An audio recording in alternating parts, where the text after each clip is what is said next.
Recording in progress. Bendito y alabado es el nombre de Dios Todopoderoso, Creador del cielo y de la tierra, Padre celestial, Padre bueno, Padre amado, Padre misericordioso.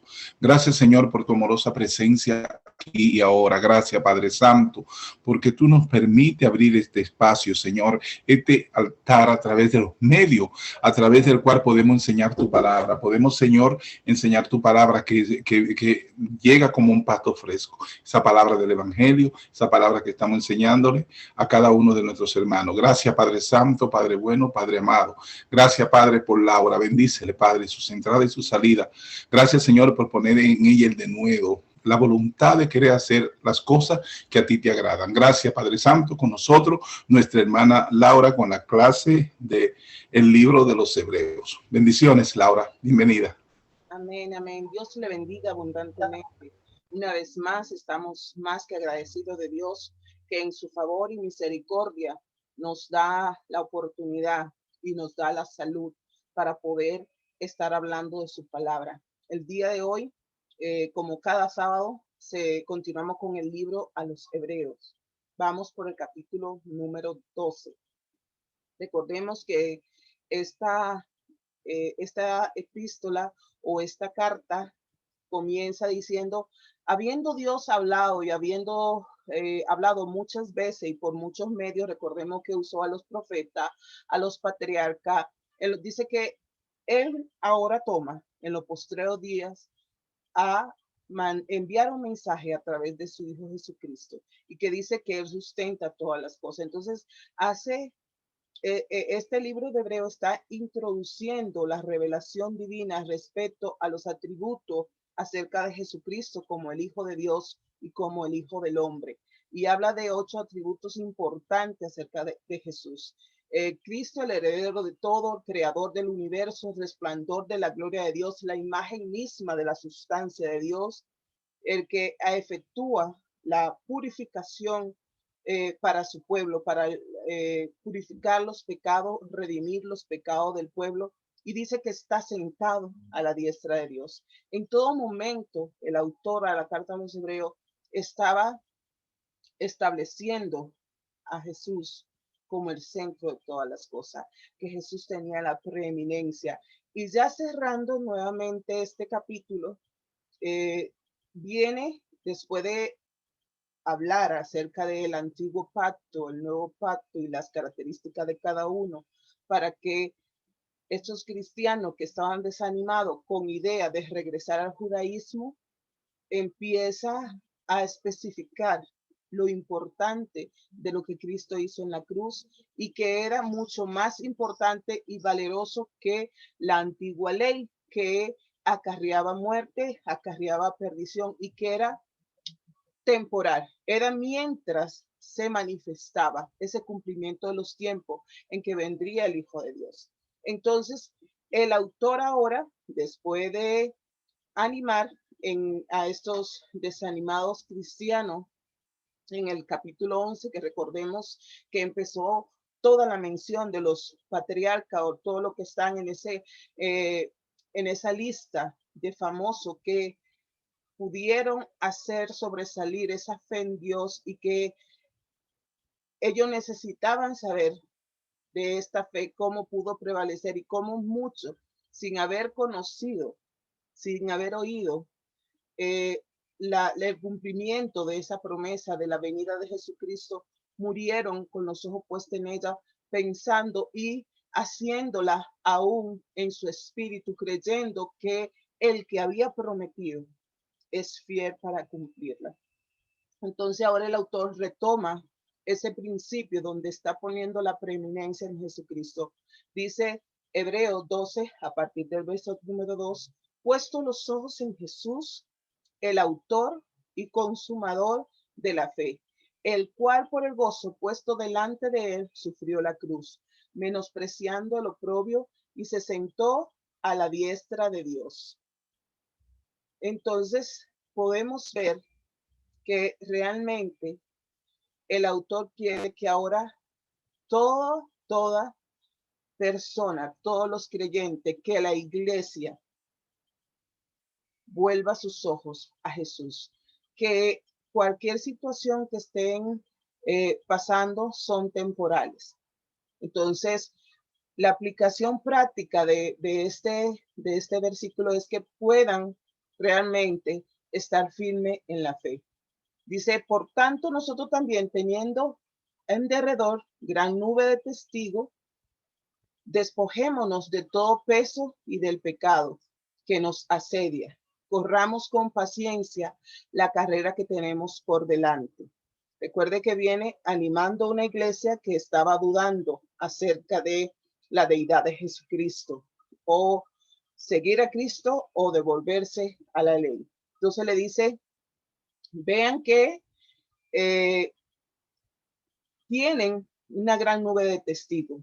El autor visualiza en estos antiguos campeones de la fe como espectadores desde el cielo que le están animando mientras ellos realmente necesitan volver sus ojos a Jesús.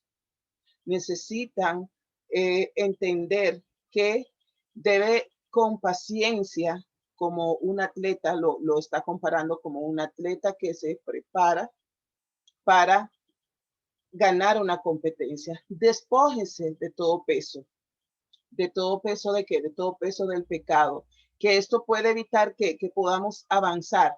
Recordemos que hemos estado mencionando en cada una de las lecciones que la vida cristiana es un proceso, que estamos constantemente en ese proceso y que el llamado de Dios es a crecer, a madurar, a desarrollar.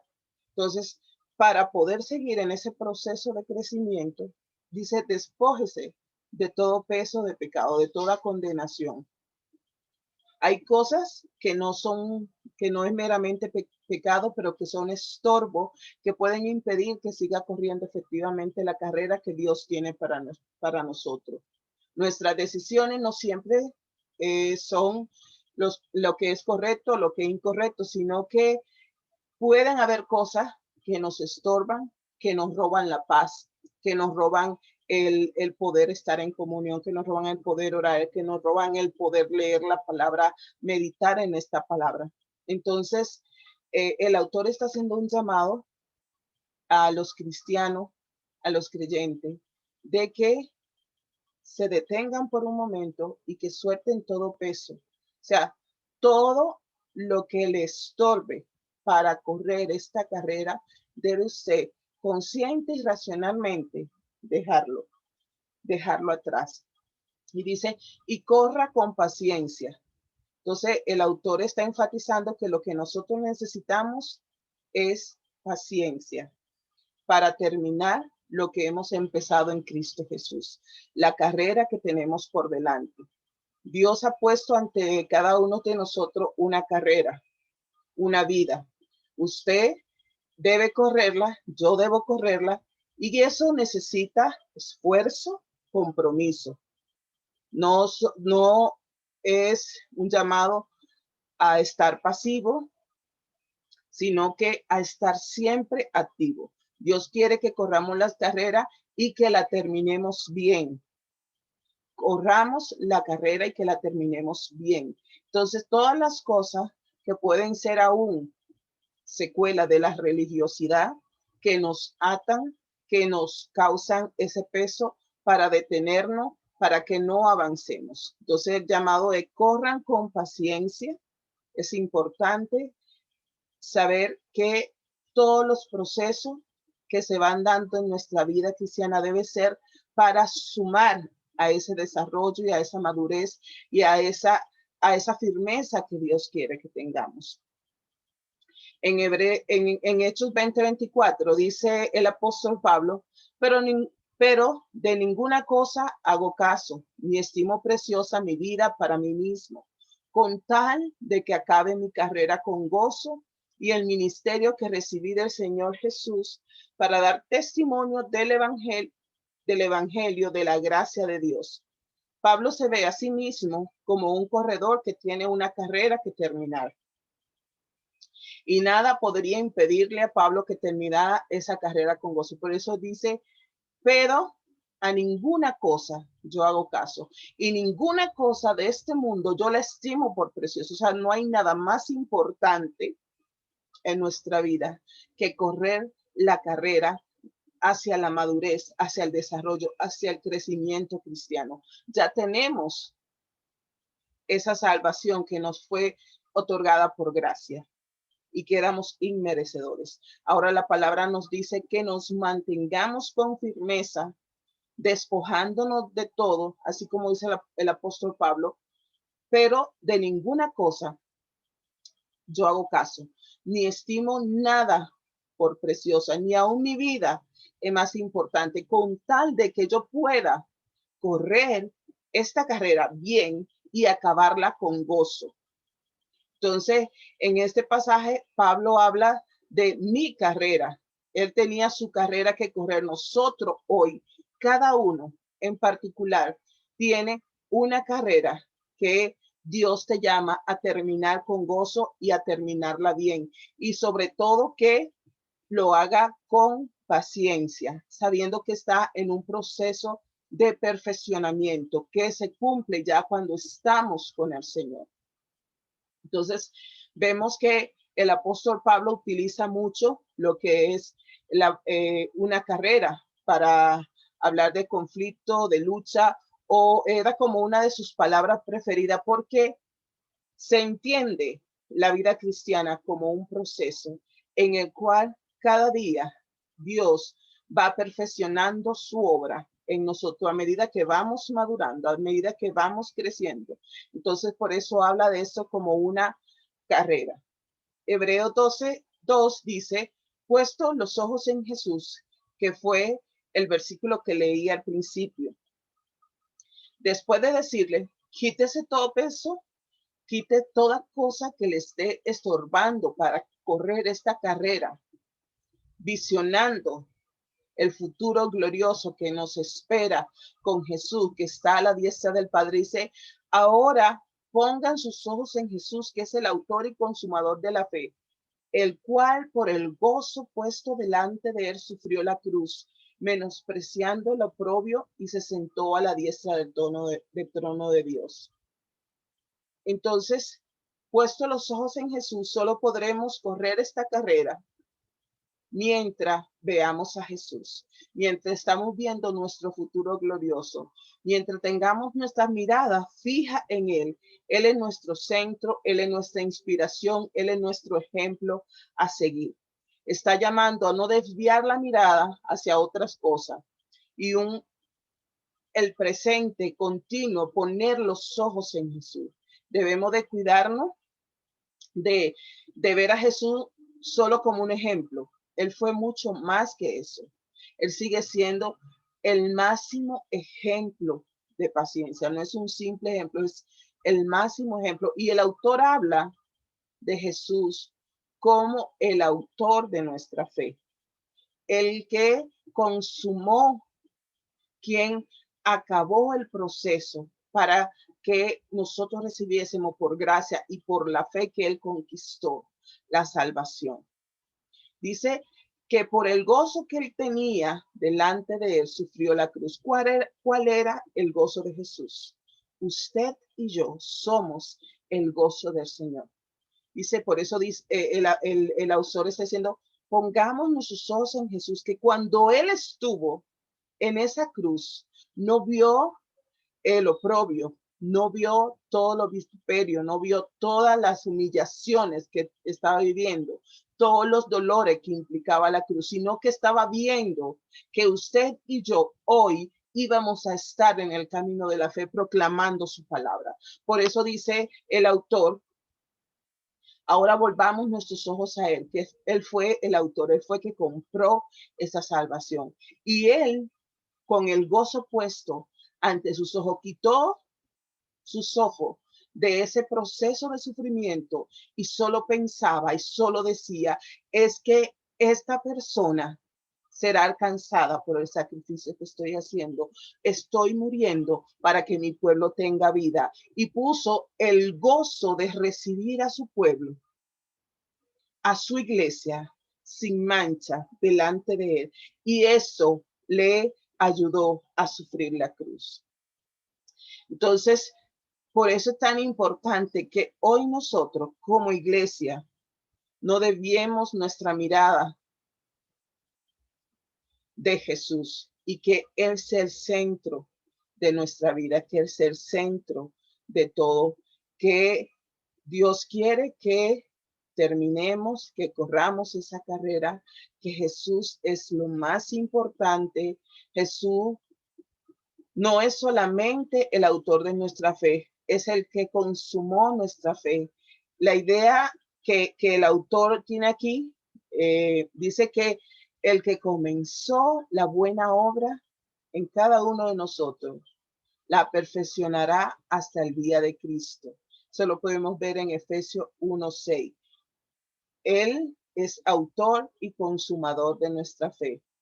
Es verdad que podemos como cristianos, como personas, como seres humanos, desanimarnos, pero el Señor nos dice, nos promete que ya Él conquistó, que ya Él ganó.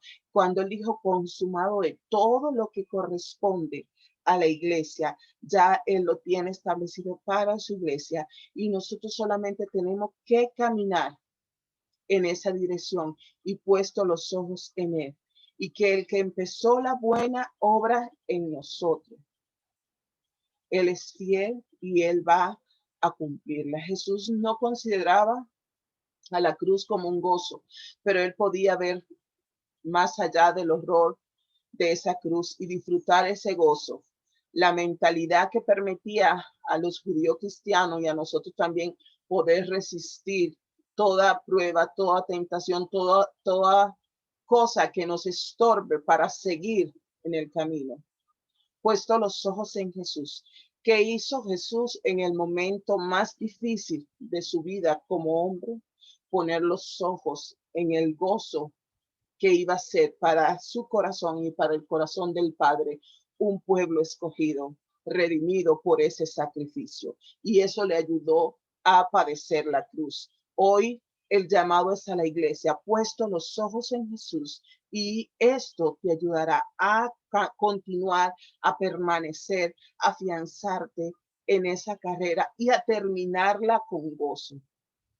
Dice menospreciando el oprobio. Uno de los elementos más notables de la tortura en la cruz, en la tortura que recibió en la cruz era el extremo oprobio. Jesús no se le dio la bienvenida a este oprobio. Él lo menospreció, sin embargo, al mismo tiempo resistió durante ese oprobio. Él se mantuvo firme en su decisión. Pudo devolverse, pudo renunciar, pero se mantuvo firme y dice que finalmente se sentó a la diestra del trono de Dios. Esto habla de esa glorificación de Jesús y el autor menciona constantemente esta verdad porque recordemos que el pueblo en ese entonces, la iglesia de ese entonces tenía muchas mucha creencia o mucha idea en ir a practicar nuevamente todos los rudimentos de la antigua ley. Entonces, se le está enseñando este sacrificio perfecto y que Él terminó la obra que había empezado para nuestra salvación y que Él había sido glorificado al sentarse a la diestra del trono de Dios. Entonces, y que ahora es la misma promesa que se le está dando a la iglesia de ser glorificado y que podemos, por la fe, estar donde Cristo hoy está por la obra que Él hizo en la cruz del Calvario. Leemos Hebreos 12, 3, 4. Considere aquel que sufrió tal contradicción de pecadores contra sí mismo, para que nuestro ánimo no se canse hasta desmayar, porque aún no han resistido hasta la sangre, combatiendo contra el pecado.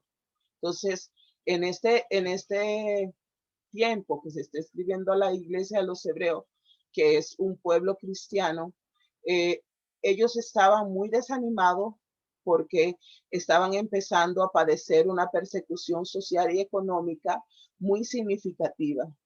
Y el autor dice, aunque no han padecido hasta la sangre, pero ellos deberían considerar que aquel que sufrió tal contradicciones de pecado contra sí mismo, refiriéndose a Jesús, y ser animado, más bien que se animaran y que no estuviesen desanimados, lo que está llamando el autor, sabiendo que están siguiendo los pasos de Jesús.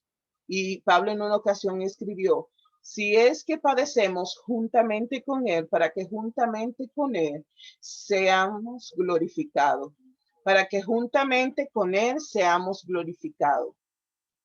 Entonces, no, Cristo consumó nuestra salvación, pero nos deja de gracia esta salvación, y nuestro trabajo, nuestro compromiso es permanecer. Por eso dice, vean aquel que sufrió tales contradicciones de pecado contra sí mismo, porque él decidió poner su vida como un sustituto para que nosotros recibiésemos libertad. Dice, para que su ánimo no se canse y para que no desmaye, porque ustedes han resistido, pero aún no han llegado al nivel de padecimiento y sufrimiento que tuvo Jesús. Para que no se cansen, saber que Jesús no nos pide más de lo que él mismo experimentó y que él conoce exactamente por lo que estamos pasando cada uno de nosotros, y que él permite que nuestro ánimo no se canse hasta desmayar, que está llamando. No vamos a llegar, el mismo, y el apóstol Pablo en una ocasión dice, no nos ha venido ninguna situación, circunstancia, prueba mayor de la que podamos soportar, pero fiel es Dios, que trae también la salida para cualquier situación.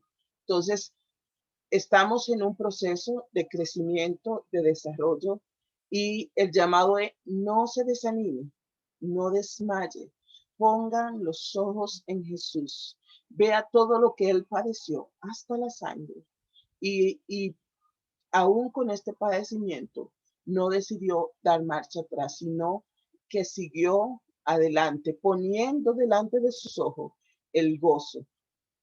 Entonces, ya después que el escritor a los hebreos le describe esta figura tan importante y vuelve nuevamente a llamar la atención de esta iglesia hacia Jesús y lo que él hizo, empieza entonces a dar toda una enseñanza acerca de la disciplina de Dios. Porque Dios permite que pasemos por tiempos difíciles como lo estamos viviendo. Esta es una pregunta que se hace a menudo en tiempo de desaliento. Debemos admitir que Dios sí permite todo lo que sucede, así que Él debe al menos aprobarlo positivamente, porque definitivamente Él tiene el poder para detener las cosas malas que suceden. Dios nunca será autor de la maldad, pero sí permite que otros escojan el mal para poder en esa prueba glorificar y que seamos probados por el oro, seamos probados como el oro. Puede usar nuestra decisión para lograr sacar algo bueno. La palabra de Dios dice que a los que aman a Dios, todas las cosas les ayudan a bien. Vemos lo que dice el apóstol Pablo en 2 Corintios 1, 3, 7. Bendito sea el Dios Padre de nuestro Señor Jesucristo, Padre de misericordia y Dios de toda consolación, el cual nos consuela en todas nuestras tribulaciones para que podamos también nosotros consolar a los que están en cualquier tribulación por medio de la consolación con que nosotros somos consolados por Dios. Porque de la manera que abundan en nosotros las aflicciones de Cristo, así abunda también por el mismo Cristo nuestra consolación. Pero si somos atribulados, es para vuestra consolación y salvación. Y si somos consolados, es para vuestra consolación y salvación, lo cual se opera en el sufrir las mismas aflicciones que nosotros también padecemos. Y nuestra esperanza respecto de vosotros es firme, pues sabemos que así como sois compañero en las aflicciones, también lo sois en la consolación. Entonces, podría, cuando se habla de la disciplina de Dios, de esta parte del versículo, decir, pero ¿por qué Dios permite que vengan los tiempos difíciles, los tiempos de prueba para el cristiano? Como le dije, eso es sumamente importante. Dios no es que lo provoca, Él no es el autor de ello, pero permite, así como está narrando el apóstol Pablo acá, de que vengan tribulaciones y aflicciones a nuestra vida, para que podamos ser consolados y aprender sobre todo el ministerio de la consolación, y que también nosotros vayamos a vendar heridas, a consolar a otro. Dice, con la consolación con que fuimos nosotros consolados. Y habéis ya olvidado la exhortación que como a hijo le he dado diciendo, hijo mío, no menosprecie la disciplina del Señor, ni desmaye cuando eres reprendido por él, porque el Señor al que ama disciplina y azota a todo aquel que recibe por hijo. Un gran motivo para el desánimo que había entre estos cristianos judíos era que ellos no veían por qué razón Dios permitía que se presentaran esos tiempos difíciles. Recordemos que estaban pasando pruebas difíciles, mucha persecución a nivel económico, a nivel social. Entonces se encontraban muy atribulados, muy afligidos, porque no entendían cómo ese Dios que se le había revelado, ese Dios que se le estaba enseñando, ese nuevo pacto en el cual ellos estaban caminando, cómo era que estaban pasando ese tiempo tan difícil por profesar su fe. Ellos habían olvidado el principio acerca de la disciplina del Señor. Muchas dificultades de nuestra vida tienen que ver con, ya han olvidado, le dice el escritor de esta carta, y han olvidado la exhortación que como a hijos se le ha dado. Se olvidan de este principio. Tal vez sea un principio que reconocemos con nuestra mente, que sabemos que la disciplina, igual que un padre natural, que porque disciplina, porque corrige, porque instruye a su hijo, porque quiere el bien para sí, no quiere que le vaya mal en la vida. Entonces, él está diciendo, no olviden la exhortación que como a padre se le ha dado, que Dios ni menosprecie la disciplina del Señor, ni desmaye cuando está en aflicciones, en tribulaciones, en alguna prueba, porque el Señor al que ama, disciplina y azota al que recibe por hijo. Recordemos que venimos de una naturaleza caída, que dice la palabra que todos los pensamientos e intenciones de nuestro corazón son de continuo al mal. Entonces, Dios, al igual que pasó con el pueblo de Israel cuando lo pasó por ese desierto para purificarlo y llevarlo a la tierra prometida, igual hoy a su iglesia permite las aflicciones, permite las persecuciones, permite las pruebas para que podamos ser purificados y que de verdad podamos vivir el evangelio y tener una vida en abundancia y gozar del reposo del Señor, porque recordemos que ni carne ni sangre hereda el reino de los cielos, y Dios quiere que aprendamos a vivir como que ya estamos en el cielo, como que ya estamos a la diestra del Padre con Cristo Jesús sentado. Entonces dice, ¿por qué han olvidado la exhortación? Cuando estamos en prueba, ¿qué es lo primero que hacemos? Cuestionar a Dios. ¿Por qué estoy en esta situación si soy tu hijo? Y eso es lo que hacemos humanamente, pero todas las cosas que suceden al cristiano, al hijo de Dios, dice, ayudan para bien. Dios convierte toda prueba y toda maldad que el enemigo quiera traer para encaminarlo a bien, para que tengamos un nuevo nivel de fe, un nuevo nivel de crecimiento. La exhortación que como a hijos se os dirige es la cita que habla en Proverbios 3, 11 y 12. Nos recuerda que la disciplina de Dios nunca debe ser tomada como una señal de rechazo, como una señal de abandono, como una señal de humillación. Es más bien una señal que nos trata como a sus hijos. Dice que el padre que ama al hijo disciplina, porque lo ama, lo disciplina. Y ese amor es de enseñarle a andar con firmeza en ese camino correcto. Por eso está citando este autor esa parte de la palabra de Proverbios 3, 11, 12. La exhortación que todo padre corrige a su hijo porque quiere que éste le vaya bien y que termine su carrera con gozo. Dios quiere que terminemos la carrera con gozo, que vivamos el evangelio, que vivamos nuestra vida cristiana con los ojos puestos en Jesús y soportando, resistiendo toda prueba, todas aflicciones que puedan venir, que afectan humanamente nuestro ser físico, que afectan nuestro ser emocional, pero que nuestro ser espiritual no es tocada por estas aflicciones. Y en eso es que debemos enfocarnos, en que estemos fortaleciendo nuestro ser espiritual para poder resistir.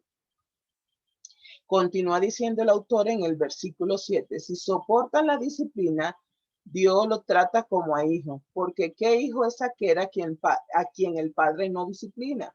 Pero si los dejan sin disciplina, de la cual todos han sido partícipes, entonces son hijos bastardos, no son hijos genuinamente.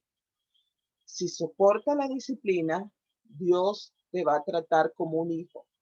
Si soporta las aflicciones, si resiste toda prueba, te trata como él, porque dice, porque ¿qué hijo es aquel a que el padre no disciplina?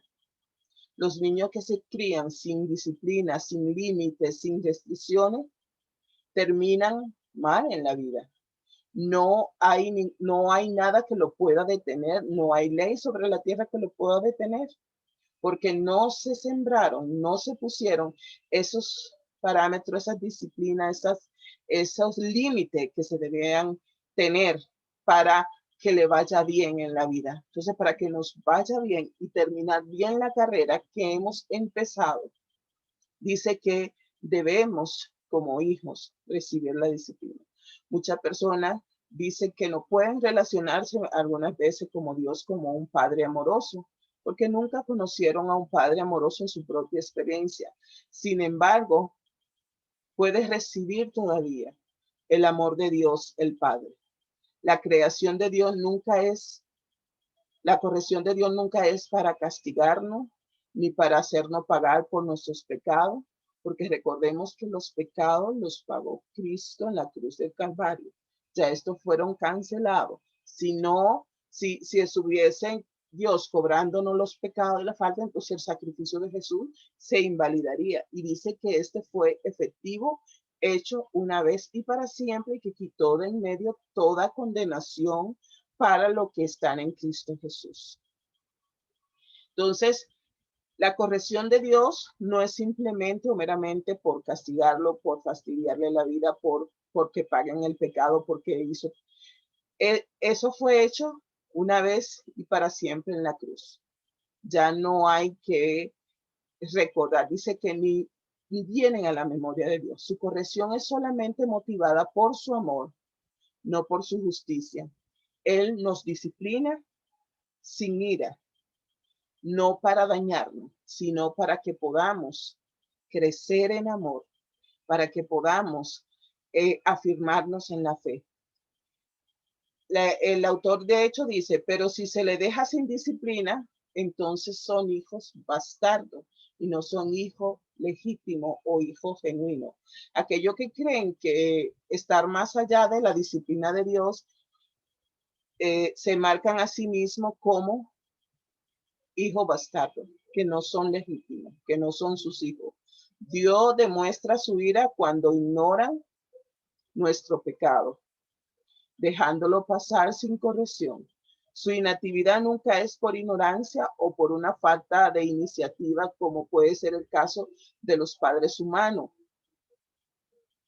que puede dejar pasar la falta de los hijos, pero no necesariamente es porque eh, lo va a dejar sin la corrección, sino porque en el proceso también Dios quiere que nosotros aprendamos a conocernos, que nosotros sepamos de esa capacidad que tenemos, tanto para las cosas buenas como para las cosas malas.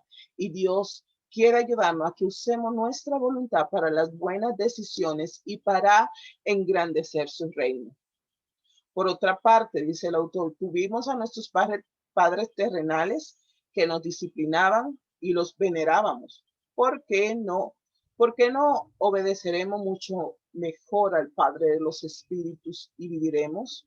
Y aquellos ciertamente por pocos días no disciplinaban, como a ellos les parecía.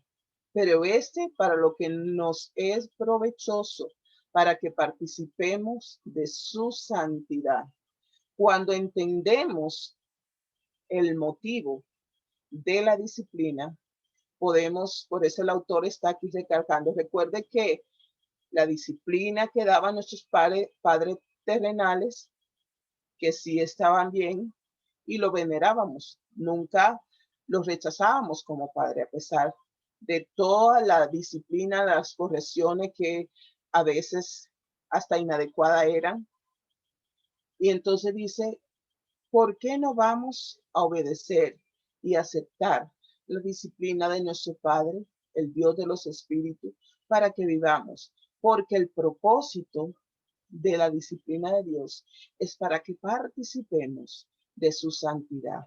Entonces él está diciendo, debemos ser más sumisos, debemos ser más respetuosos con la corrección de nuestro Padre Celestial, que con la corrección con la corrección de nuestro Padre terrenal, porque no obedecemos mucho mejor al Padre de los Espíritus. Nunca debemos despreciar a Dios por su disciplina. Recordemos que el Padre disciplina por amor y hay un propósito que el autor dice que es provechoso para nosotros, para nuestro beneficio. Aunque sea desagradable en el momento, las aflicciones, las pruebas, Dios tiene planes de bien. En una ocasión, Dios, hablando con el pueblo de Israel en el desierto, de todas las pruebas que tuvieron que pasar, le dijo que lo hice pasar por un desierto ardiente, donde habían serpientes, donde habían escorpiones, donde tuvieron hambre, donde tuvieron sed, pero decía esa parte importante, ¿cuál era el motivo de sus padecimientos? Para la postrer hacerle bien y llevar vida a muchas naciones. Entonces, la disciplina de Dios siempre lleva un propósito de bien para nuestras vidas. Esto dice el escritor, para que es, por esto es de provecho para nosotros, que los padres humanos imponen una disciplina a sus hijos y los veneramos y los amamos y los reconocemos, pero tiene la intención de que no va a ir bien, aunque sea una disciplina imperfecta, porque carecen del conocimiento o carecían del conocimiento perfecto de Dios. Pero en Dios, que todo lo sabe, puede disciplinarnos perfectamente, porque Dios conoce nuestro corazón. Dios conoce nuestro futuro. Entonces, Él va a dar o a establecer la disciplina adecuada y una disciplina perfecta, con mejores y más duraderos resultados de lo que podamos lograr con nuestros padres terrenales. En todo momento debemos tener presente que a la postrer siempre Dios está animándonos a correr la carrera con gozo, sabiendo que tenemos galardones en los cielos, que tenemos una salvación y que es por nuestra santificación. Continúa el autor diciendo, en verdad que ninguna disciplina al presente parece ser causa de gozo, sino de tristeza. pero después da fruto apacible de justicia a lo que en ella han sido ejercitados. Pero después da un fruto apacible de justicia. Nuestro autor no está tratando de negar la naturaleza desagradable de la disciplina. Ninguna disciplina al presente parece ser causa de gozo, sino que requiere que veamos más allá del proceso, que veamos cuáles serían los resultados.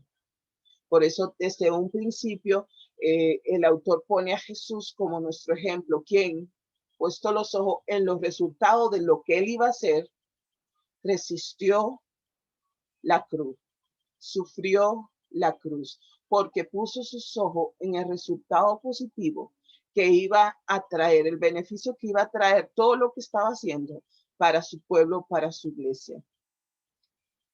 Una de las razones por la que muchas personas viven una vida de crisis en crisis es porque se niegan a la disciplina de Dios o porque se resisten y no han sido ejercitados por lo que el fruto apacible de justicia no es evidente. Entonces, si nuevamente está en la misma aflicción, es que realmente no hemos aprendido. Igual que cuando vamos secularmente pasando de niveles en el desarrollo escolar. Si usted no aprende la lección, no puede ser promovido a otro nivel. Igual pasa en la vida cristiana. No puede haber una promoción si todavía usted está teniendo conducta como un niño. No puede ser promovido al primaria, no puede ser promovido a secundaria, no puede ser promovido a la universidad, a una especialidad, porque tiene todavía rudimentos, comportamientos, acciones que no son adecuadas para el nivel que Dios quiere llevarlo. Por eso siempre va a haber este proceso de la disciplina de Dios para con sus hijos, porque dice que esta lleva a un fruto apacible de justicia. Para ello estamos siendo ejercitados. Por lo cual, continúa el autor diciendo, levantad las manos caídas y las rodillas paralizadas y hacer sendas derechas para vuestros pies, para que lo cojo se salga del camino, no se salga del camino, sino que sea sanado. Aquí viene una aplicación práctica de lo que le viene enseñando o exhortando. Levántese, arréglese, sea valiente, tenga cuidado. Por lo cual levanten las manos caídas, casi como un entrenador o un oficial militar. El autor le dice a su tropa, a ver, vamos a superar esto. Ya te he dado las razones para que pueda entender cuáles son los procesos, por qué los procesos. Las razones para ser fortalecido en el Señor y deshacerse del desánimo. Era el momento de deshacerse de todo desánimo y que empezaran a pensar en la gloriosa eternidad, que empezaran a pensar más allá de las cosas naturales, en las cosas espirituales donde está Cristo sentado. El apóstol Pablo en el libro Colosenses dice también que nuestra mente, nuestros pensamientos, nuestras acciones deben ser en todo momento de donde está Cristo, lo que conquistó Cristo y lo que nos pertenece, porque dice que donde Él está, nosotros también estaremos. Y espiritualmente nosotros estamos unidos a Él. Vemos aquí que utilizan las imágenes de manos y rodillas que parece que están caídas y pies para que sean enderezados, para que sean levantadas las manos. Hablan de una disposición para moverse, para trabajar para el Señor, para empezar a activar los dones que ya le fueron dados por el Señor y que no estén solamente ahí desanimados, sintiéndose miserables, sintiéndose pobrecito, cuando el Rey, el dueño de todas las cosas, le ha dado un lugar de preeminencia a su pueblo. Entonces, cuando viene el desánimo, las personas no pueden ver más allá de su propia circunstancia. Por eso el autor inicia y dice, levanten las manos caídas y las rodillas paralizadas y hagan senda derecha para sus pies. O sea, no estén, enderecen ese caminar. Van por mal camino con las actitudes que están teniendo. Vamos ahora a reconocer que a los que aman a Dios, todas las cosas le ayudan a bien. Y que Dios en cada situación, ya sea por nuestras propias decisiones o que el enemigo use circunstancias para desanimarnos o para herirnos, para estar en aflicción, Dios, si nosotros nos mantenemos en esa disposición y en esa claridad de cuál es el motivo de la disciplina, vamos a caminar en victoria. Dice, para que no se salga del camino, sino que sean sanados. Está hablando de una condición. Cuando habla de que para que sean sanados, está hablando de esa condición de enfermedad que puede tener el creyente cuando entre en un letargo de desánimo, de no querer servir, trabajar, adorar, orar, leer la palabra, permanecer en la palabra por todas las situaciones que hay en su vida. Entonces él está diciendo, es tiempo de que sean sanados, que pongan sus ojos en Jesús, que el sacrificio que Jesús hizo es también para que nosotros podamos en esta vida resistir en la fe toda prueba, toda aflicción. Continúa el versículo 14, seguid la paz con todos y la santidad, sin la cual nadie verá al Señor. Después que le dicen cuál debe ser el caminar para que sean sanados, continúen, seguid la paz y la santidad. ¿Cuál es la paz y la santidad que vamos a seguir?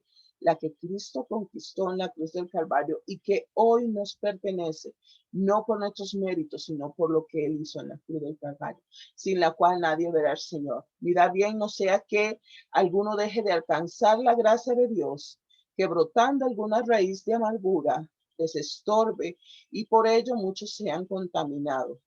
No sea que haya algún fornicario o profano como Esaú, que por una sola comida vendió su progenitura, porque ya sabéis que aún después, deseando heredar bendición, fue desechado y no hubo oportunidad para el arrepentimiento, aunque la procuró con lágrimas.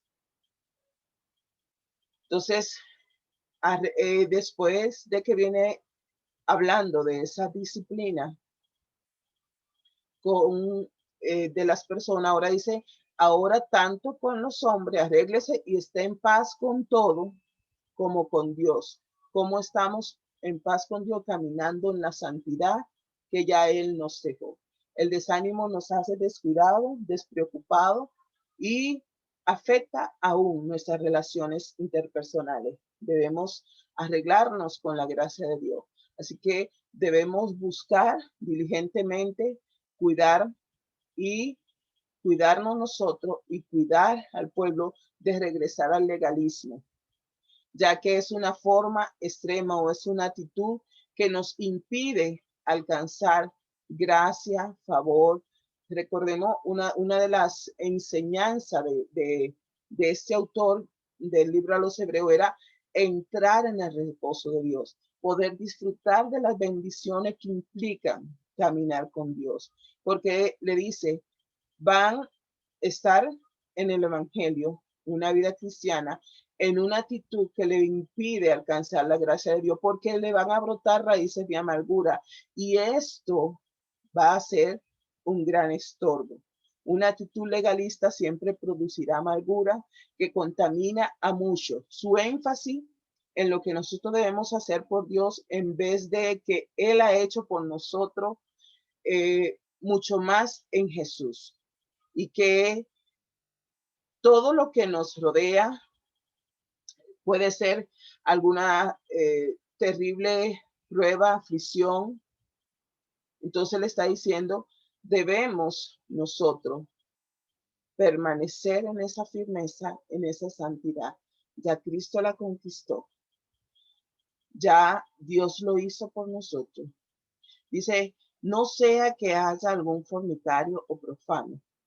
Entonces le está diciendo, arréglese primeramente con, con su prójimo, siguiendo la paz con todo. Arréglese con Dios, siguiendo en esa santidad que ya le ha dado. Y ahora le dice, arréglese con su conducta moral. Entonces, recordemos que hay bendiciones reservadas solo para los limpios de corazón. En Mateo 5:8 dice, bienaventurados los limpios de corazón porque ellos verán a Dios. Limpio de corazón. Estamos llamados como iglesia a arreglar, a ponernos en orden, en línea con nuestra conducta moral. Muchos cristianos hoy en día venden su derecho a la intimidad con Dios por cualquier cosa. Cualquier situación lo hace desviarse y dejar de andar en el camino, de correr la carrera. Se habla mucho porque estamos viviendo en un proceso. Entonces, por eso siempre está hablando de ese camino, una relación de poder estar siempre con los ojos puestos en Jesús, caminando en la santidad, permaneciendo en la palabra. Y pone este ejemplo de Esaú que vendió su primogenitura en Génesis 25:27. Dice que aunque él la procuró con lágrimas, ya se había dado la decisión de que no tuvo la actitud correcta. No fue, esa primogenitura no fue restaurada no solo porque él deseó recuperarla, nunca podría ser recuperada porque él la menospreció. Con su actitud menospreció este regalo que venía de parte de Dios. Y él la despreció, cambió y da como un ejemplo para la iglesia. Hay muchas cosas que pueden, muchas ofertas que pueden venir a nuestras vidas a cambio de la gracia y la bendición de Dios. Entonces, pero está en nosotros tomar la buena decisión, que nos dice seguir la paz, seguir la santidad, acepta la corrección, permaneciendo en la palabra. Vea que no haya ninguna situación o ningún fruto de la carne presente que le haga perder su mirada de a quien nosotros debemos seguir. Dice que aunque procuró con lágrimas por el rechazo que tuvo de ese lugar de preeminencia que se le había dado, no le fue devuelto. Seguimos con el versículo 18, porque no os habéis acercado al monte que se podía palpar. Aquí nuevamente está hablándole de regresarse a lo que decía la ley y que ardía en fuego, a la oscuridad, a las tinieblas, a las tempestades, al sonido de trompeta y a la voz que hablaba, la cual los que la oyeron rogaron que no se le hablase más porque no podían soportarlo lo que se le ordenaba. Si aún una bestia tocar el monte, será apedreada o pasada con dardo. Y tan terrible era lo que veía que Moisés dijo, estoy espantado y temblando, sino que os habéis acercado al monte de Sión, a la ciudad de Dios. Está haciendo aquí dos comparaciones. En el antiguo pacto, como era ese encuentro, esa cercanía entre el pueblo, Moisés y Dios, y dice que Moisés cuando bajaba dice, estoy espantado y estaba temblando. Y dice, sino que ustedes hoy se han acercado al monte de Sión, a la ciudad del Dios vivo, Jerusalén la celestial, a la compañía de muchos millares de ángeles, a la congregación de los primogénitos que están inscritos en los cielos, a Dios el juez de todos, a los espíritus de los justos hechos perfectos, a Jesús el mediador del nuevo pacto y a la sangre rociada que habla mejor que la de Abel. Dice, porque ustedes no se están acercando ahorita, vuelvo y le traen todo el proceso y todo lo que ellos hacían cuando estaban en el tiempo de la ley.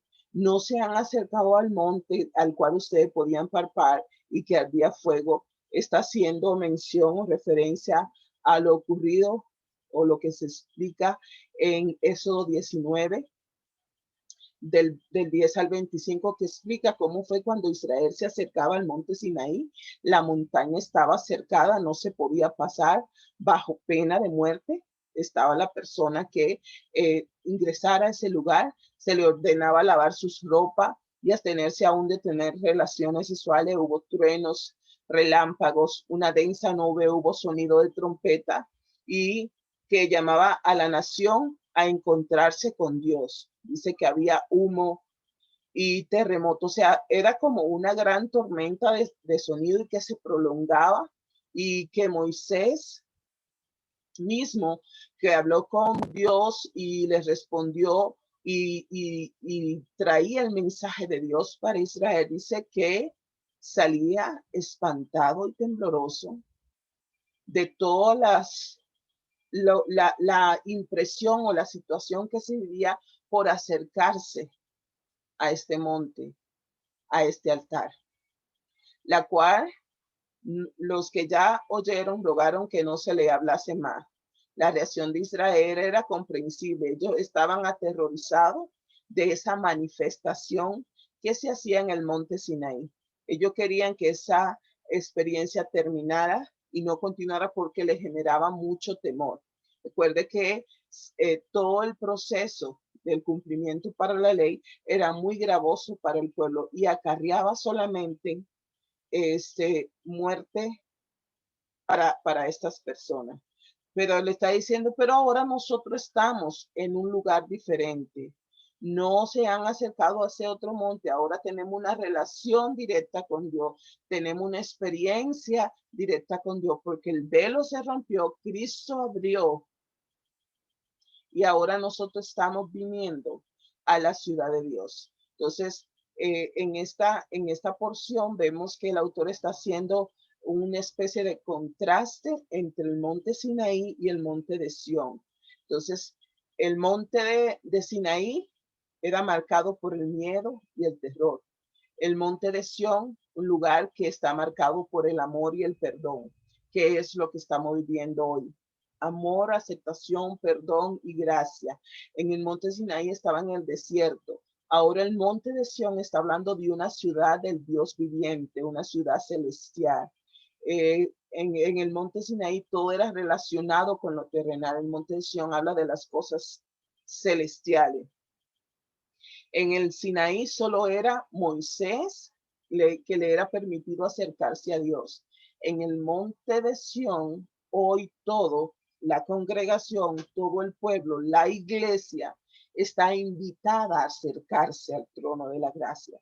Hay una invitación que Cristo dejó abierta para su pueblo, para su iglesia. En el monte Sinaí el mediador era Moisés. En el monte de Sión el mediador de este mejor pacto es Jesús. En el monte Sinaí de ese antiguo pacto era ratificado con sangre de animales y en el monte de Sión trae un nuevo pacto, el cual es ratificado con la sangre del precioso Hijo de Dios, una sangre pura y sin mancha, y que no solamente cubre el pecado, sino que lo quita definitivamente, que eliminó toda condenación que había contra el pueblo. El monte de Sinaí todo es sobre la exclusión, mantenimiento o mantener a la gente alejada de la montaña. El monte de Sión seguimos siendo invitados por Dios a acercarnos. En el monte Sinaí se dio todo sobre la ley. En el monte de Sión está todo establecido sobre la gracia. Entonces le dice, se han acercado al monte de Sión. La lección es clara. No debemos venir al monte de Sión como si fuese al monte Sinaí, le está diciendo. No vuelvan nuevamente a los rudimentos del legalismo.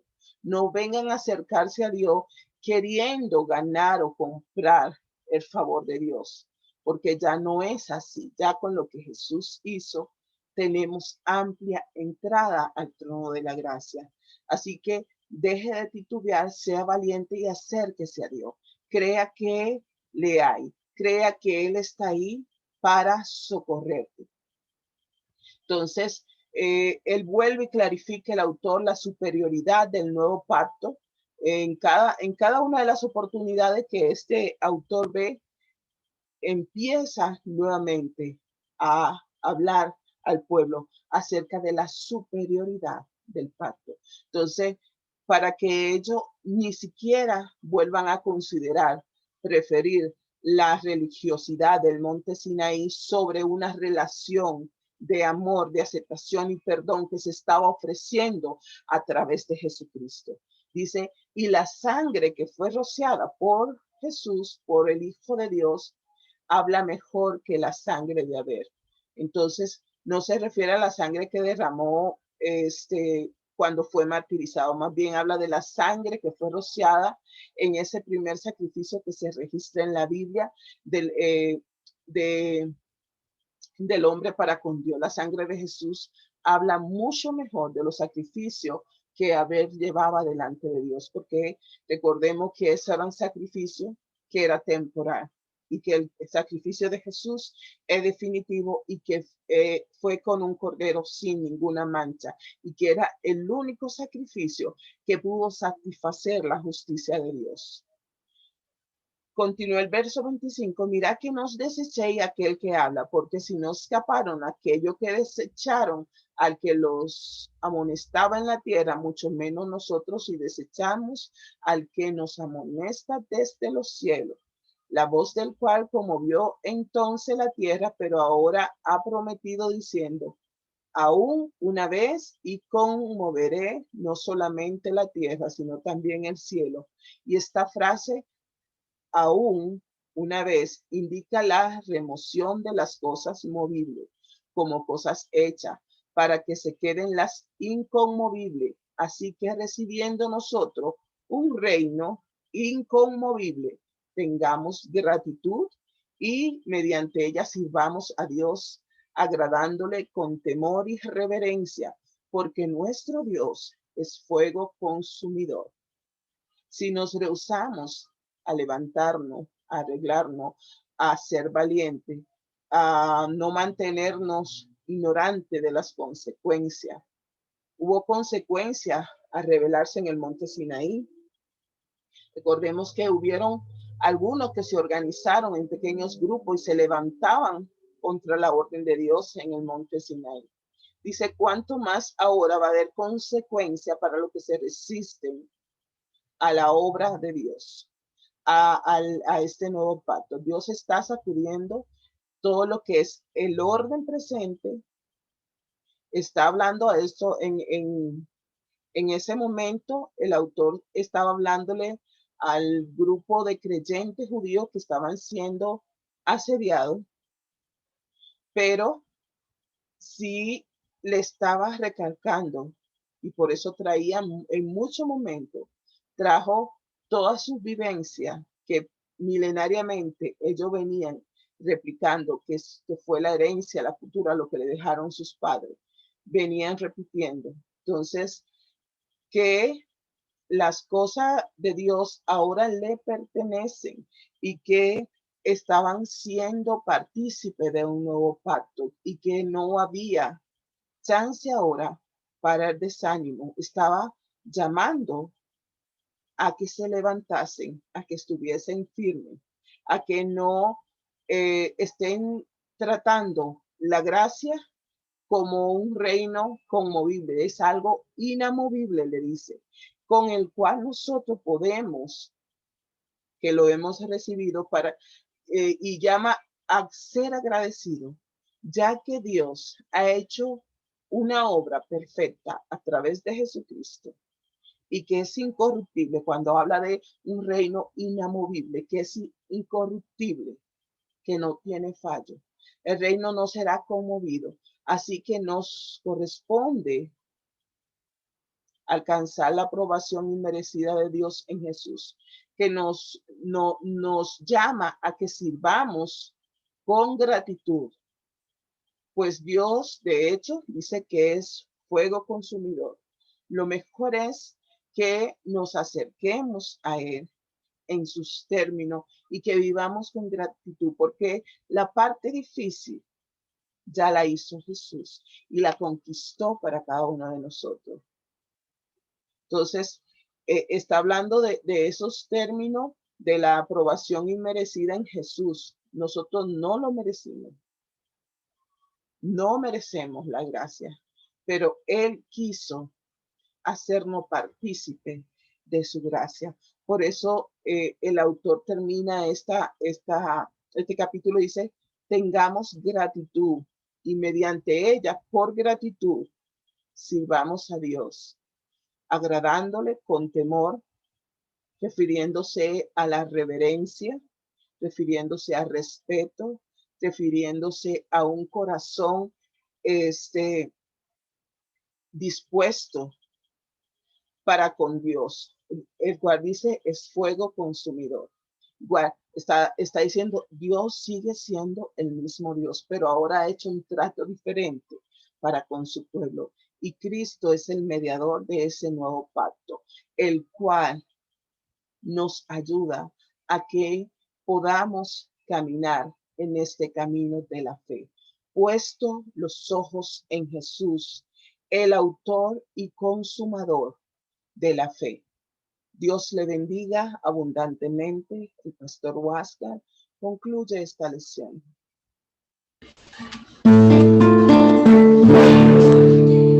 Le presento a Cristo, es el mismo para mí.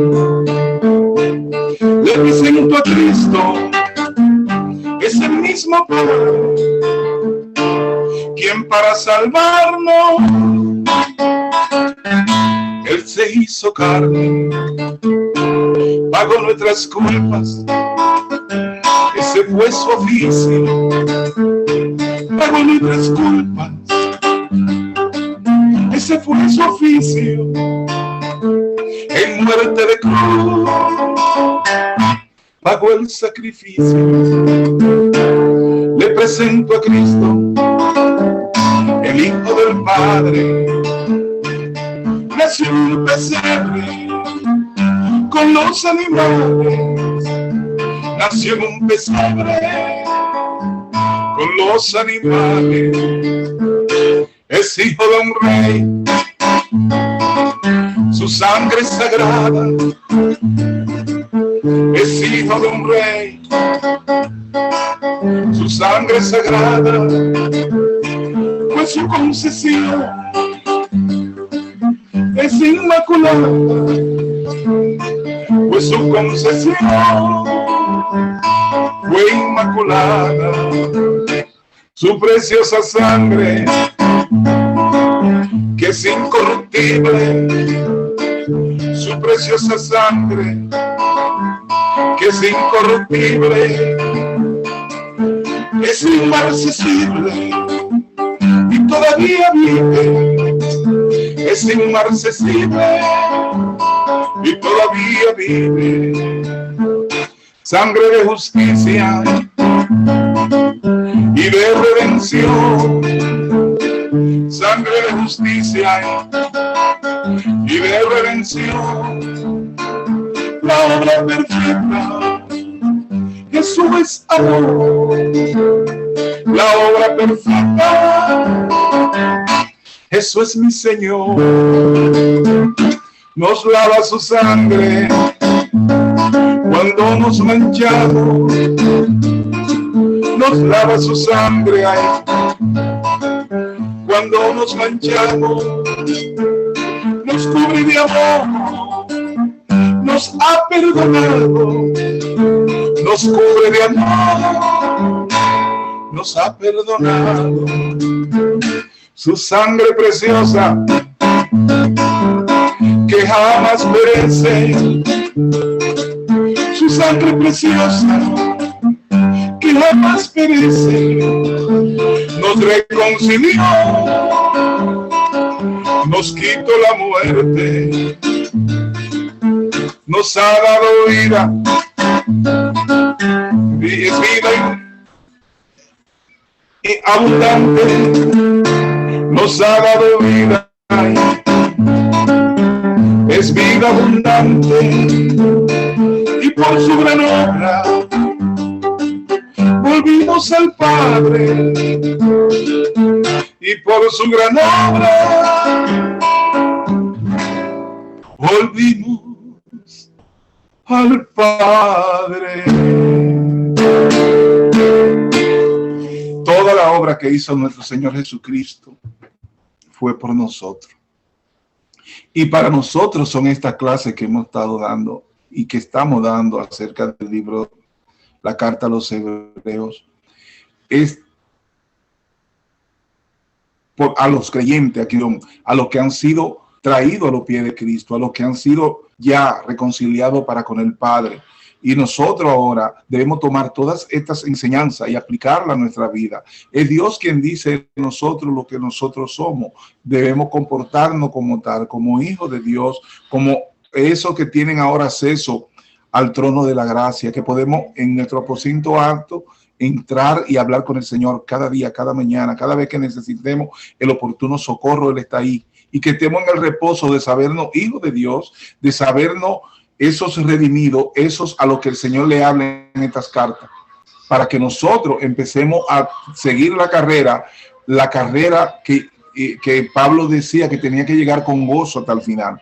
¿Por qué? Porque cuando nosotros no estamos agradando al Señor, no es que nos va a separar, porque no hay condenación para los que estamos en Cristo Jesús, pero entonces pues, vamos a perder ese gozo, vamos a perder las bendiciones en abundancia que hay para cada uno de nosotros. Es por nosotros mismos que esta clase nos dice: acérquense al trono de la gracia para el oportuno socorro.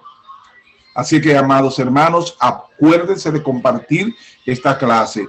Están ahí en nuestra galería de los videos que estamos sirviendo.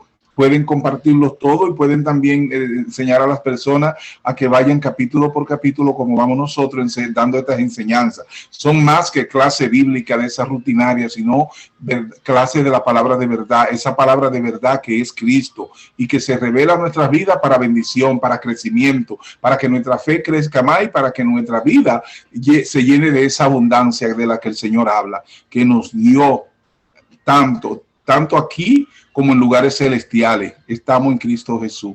Y es por eso que les invitamos a que vayan siempre a nuestra página, a CISA, La Verdad TV, y vean todos los videos de las clases que presentamos y cómo nosotros estamos haciendo esto, porque el Señor nos ha apartado y nos ha llamado para llevar y hacer esta clase. Porque Él dijo que en los últimos tiempos esta palabra, el evangelio, se estará predicando hasta por los aires. Y esta es una muestra de que a través de las redes sociales, a través de todos estos medios, puede llegar una buena, sana doctrina. Una doctrina que usted puede ver y confirmar que no estamos enseñando religión, le estamos enseñando fe, le estamos enseñando amor, le estamos enseñando el evangelio de Cristo, de la misma manera en que Él lo enseñó en su peregrinaje aquí en la tierra. De esa misma manera lo estamos enseñando, con amor, aceptación y perdón. No le estamos diciendo a usted que cambie para que usted nos dé a nosotros una satisfacción, sino que cambie a la forma en que nos moldea la palabra, la forma en que el evangelio nos llama y nos dice quiénes somos nosotros, porque ya Cristo pagó todo lo que había que pagar por nuestra redención, por nuestra salvación, por la vida eterna que Él nos dio y nos santificó en Él. Entonces portémonos como eso, por lo cual Él hizo el sacrificio. Y estas enseñanzas son para eso. Por eso vamos a llegar al último capítulo la próxima semana, que tiene todavía mucha riqueza, para que nosotros atesoremos este libro. Este libro está en la página, la CISA La Verdad TV. Tenemos también nuestra galería de la clase que tenemos en www.huascarcisaluciano.com. Ahí pueden entrar y pueden ver también todos los videos y también recomendar nuestra página. Nosotros queremos crecer, pero no como los hombres lo hacen haciendo anuncios conquistando a la gente para que nos sigan. Nosotros queremos tener seguidores, pero no por nosotros. Queremos tener seguidores de Cristo, que es al que nosotros le estamos sirviendo.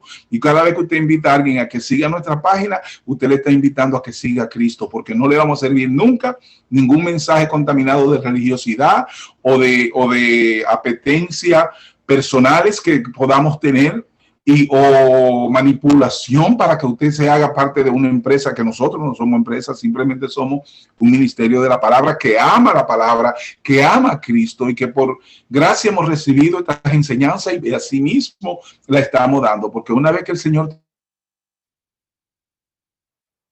te instruyó y te capacitó, esto tú lo debes dar también como tú lo recibiste por gracia. El Señor nos lo ha dado, por eso podemos escribir estas canciones, estas alabanzas, podemos manifestar el mensaje de la palabra a través de todos los medios, con la única compromiso de que estamos haciendo a lo que Él nos llamó. Él nos comisionó para llevar su evangelio a las naciones, a todo el mundo, y eso es lo que estamos haciendo. La intención de que nuestro canal cree, que usted puede añadirse a nuestro canal, puede darle like a los videos, que eso ayuda, porque entonces YouTube lo promociona en diferentes comunidades que de habla hispana, donde pueden llegar esta clase, pero ellos lo hacen a través de que las horas, tenemos récord de horas. Usted puede ver que no tenemos muchos seguidores, pero puede ver también que tenemos tal vez hasta pocos views, pero los que tenemos son de calidad. ¿Por qué? Porque vemos el reporte de las horas que pasan viéndolo, y todo el mundo que lo ve completo. No quitan el video, y eso lo reporta también el canal de YouTube. ¿Cuántas horas? Tenemos ya más de 1000 horas de personas viendo nuestro video, lo que significa que es un gran respaldo. Lo menciono porque ustedes deben saberlo. Nosotros no andamos buscando comercializar lo que estamos haciendo, porque no estamos detrás de eso. Lo que estamos detrás es de dar lo que es la palabra de Dios. Cómo debe la palabra hacer en su vida un cambio, cómo debe la palabra hacer el cambio que ha hecho en nuestras vidas y en la vida de tanto. La palabra de Dios es la única que nos prospera, es la única que nos redarguye y nos trae a mejores cosas cada día. Entonces queremos este tesoro que es el evangelio, compartirlo y llevarlo al corazón de muchos. Nosotros no queremos, no le estamos diciendo sea de aquí o sea de allá, vaya a la iglesia que usted está yendo, pero sigue aprendiendo la palabra a través de estas clases que le estamos dando, porque nosotros creemos que todas las iglesias, no importa la denominación, son iglesia de Cristo, porque todo aquel que cree en Cristo es iglesia, es la iglesia del Padre, ese pueblo que Él se creó para regalárselo a sí mismo y presentárselo sin mancha, pero sin mancha porque su sangre nos quitó toda mancha, y por eso que ahora estamos reconciliados con el Padre, y por eso que estamos ahora en este gozo y esta alegría de seguir la carrera, de enseñar la palabra, y de que nosotros a la misma vez somos edificados por ella y somos moldeados a llegar a la altura del varón perfecto. Así que del Señor es esta misión. Por eso lo invitamos a toda su familia que compartan nuestro video. La bendición del Padre, del Hijo y del Espíritu Santo para con cada uno de ustedes, y para ti también, amada Laura. Dios te bendice grandemente, y hasta la próxima semana, donde estaremos con este libro de Hebreo en su culminación. No se lo pierdan. Bendiciones.